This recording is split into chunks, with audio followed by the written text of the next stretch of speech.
Um, with you all. Welcome to On the Interesting. Welcome to the counseling webinar on practical ISO22000, which is called Food Safety Management System and short form called FSMS. As a trainer or as a organizer of this webinar, my name is Sayed Ahmed. I'd like to report this Gary Counseling webinar. So let's begin. We will begin with the introduction of ISO and then moving further towards how to safety management. ISO is known as International Organization for Standardization. In the full form, it is like IOS, but in short form, written as ISO, um, and which is which produces a set of guidelines for different organizations, right? So that they can follow these guidelines and continue with the improvement in their food safety and other standards and other processes and products and services. This standard organization is basically just issues out the standards and guidelines. ये जो ISO organisation है, ये सिर्फ जो है guidelines देती है कि क्या करना है, कैसे करना है, कब करना है, क्यों करना है, कहाँ पे करना है, कितने रिसोर्सेज के साथ करना है। ये सब हर इंडस्ट्री वैरी करता है, उसके रिसोर्सेज के ऊपर डिपेंड करता है, तो इंडस्ट्री के जो है वो रूल्स एंड रेगुलेशन के ऊपर डिपेंड करता है, उस इंडस्ट्री के जो है सिनेरियोज पे डिफरेंट सिनेरियोज पे डिपेंड करता है, इंफ्रास्ट्रक्चर पे डिपेंड करता है, इसके जो के एनवायरमेंटल कंडीशन है उस पर डिपेंड करता है।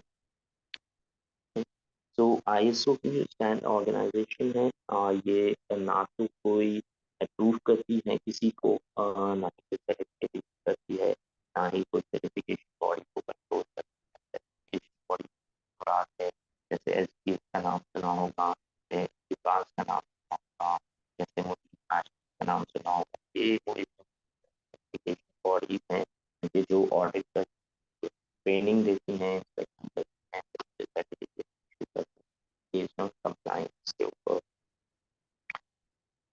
अच्छा जी, आईएसओ स्टैंडर्ड जो है, ये ऑर्गेनाइजेशन जो है 23 फरवरी 1947 को हेडक्वार्टर्स जेनेवा स्विट्जरलैंड में फाउंड हुई थी, वो वहीं पे काम कर रही है। इस ऑर्गेनाइजेशन में तकरीबन 165 कंट्रीज के डिफरेंट पार्टिसिपेंट शामिल हैं, डिफरेंट रिप्रेजेंटेटिव शामिल हैं, जो कि अपने अपने कंट्रीज में लोकल तौर पे या नेशनल लेवल पे जो है वो स्टैंडर्ड सप्लाई करती है, ऑर्गेनाइजेशन को प्रोवाइड करती है, ताकि वो टेक्निकल, इंडस्ट्रियल और कमर्शियल बेसिस के ऊपर जो है वो अपने स्टैंडर्ड्स को फॉलो करें और अपने आप को इम्प्रूव कर सकें। अच्छा जी, आ जाते हैं introduction to ISO 22000, which is called Food Safety Management System, not FSMS। जी, सबसे पहले तो सवाल आता है कि फूड सेफ्टी क्या चीज़ है या फूड सेफ्टी मैनेजमेंट क्या चीज़ है। तो हम देख लेते हैं कि फूड सेफ्टी मैनेजमेंट जो है वो एक ऐसा स्टैंडर्ड है जो कि बेस्ड करता है HACCP के प्रिंसिपल्स के ऊपर, ठीक है ना, जो कि किसी भी फूड चेन में अप्लाई करता है। अब यहाँ पे इस कोर्स पे करने के लिए जो प्रीरिक्विजिट है वो ये है कि आपको हैशटैग के बारे में, HACCP it is hazard analysis critical control point के बारे में नो हाउ होनी चाहिए। उनके बारे में आपको पता होना चाहिए कि क्या चीज़ होती है, इसमें क्या चीज़ें स्टैंडर्ड होती हैं, क्या प्रिंसिपल्स होते हैं, कौन कौन से एरियाज होते हैं जहाँ पे हैशटैग की एप्लीकेशन होती है। Moving forward, difference between ISO 9000 and 22000 एक तरीके से लिंक्ड भी हैं दोनों, और एक तरीके से नहीं भी हैं। ISO 9000 का जो काम है, that is quality management system, QMS, quality assure करनी, जिसका पर्पस होता है कि वो क्वालिटी एश्योर करे। लेकिन ISO 22000 जो है वो फूड की सेफ्टी के हवाले से है। लेकिन इनडायरेक्टली दोनों लिंक हैं इस तरीके से कि जब आपकी फूड सेफ्टी होगी, जब आप गाइडलाइन फॉलो करें तो कस्टमर सेटिस्फैक्शन होगा, कस्टमर सेटिस्फैक्शन होगा तो कस्टमर का ट्रस्ट बिल्ड होगा, तो वो ट्रस्ट बिल्ड होगा तो वो आपके पास रिकरिंग भी आएगा, बाद में दोबारा भी आएगा। इनके जब आपके प्रोडक्ट को खरीदेगा तो उसको ये रिस्क नहीं होगा कि उसकी हेल्थ एट स्टेक है या वो फूड जो है वो सही नहीं।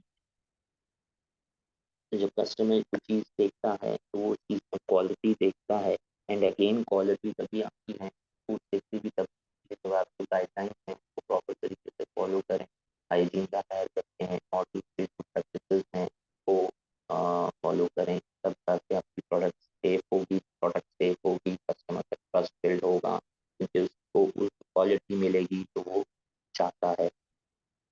तो फूड चेन में जाहिर सी बात है हाइजीन का बहुत ज़्यादा ख्याल रखना पड़ता है और उसी हाइजीन को जो है वो हैसप में भी डिफाइन किया गया।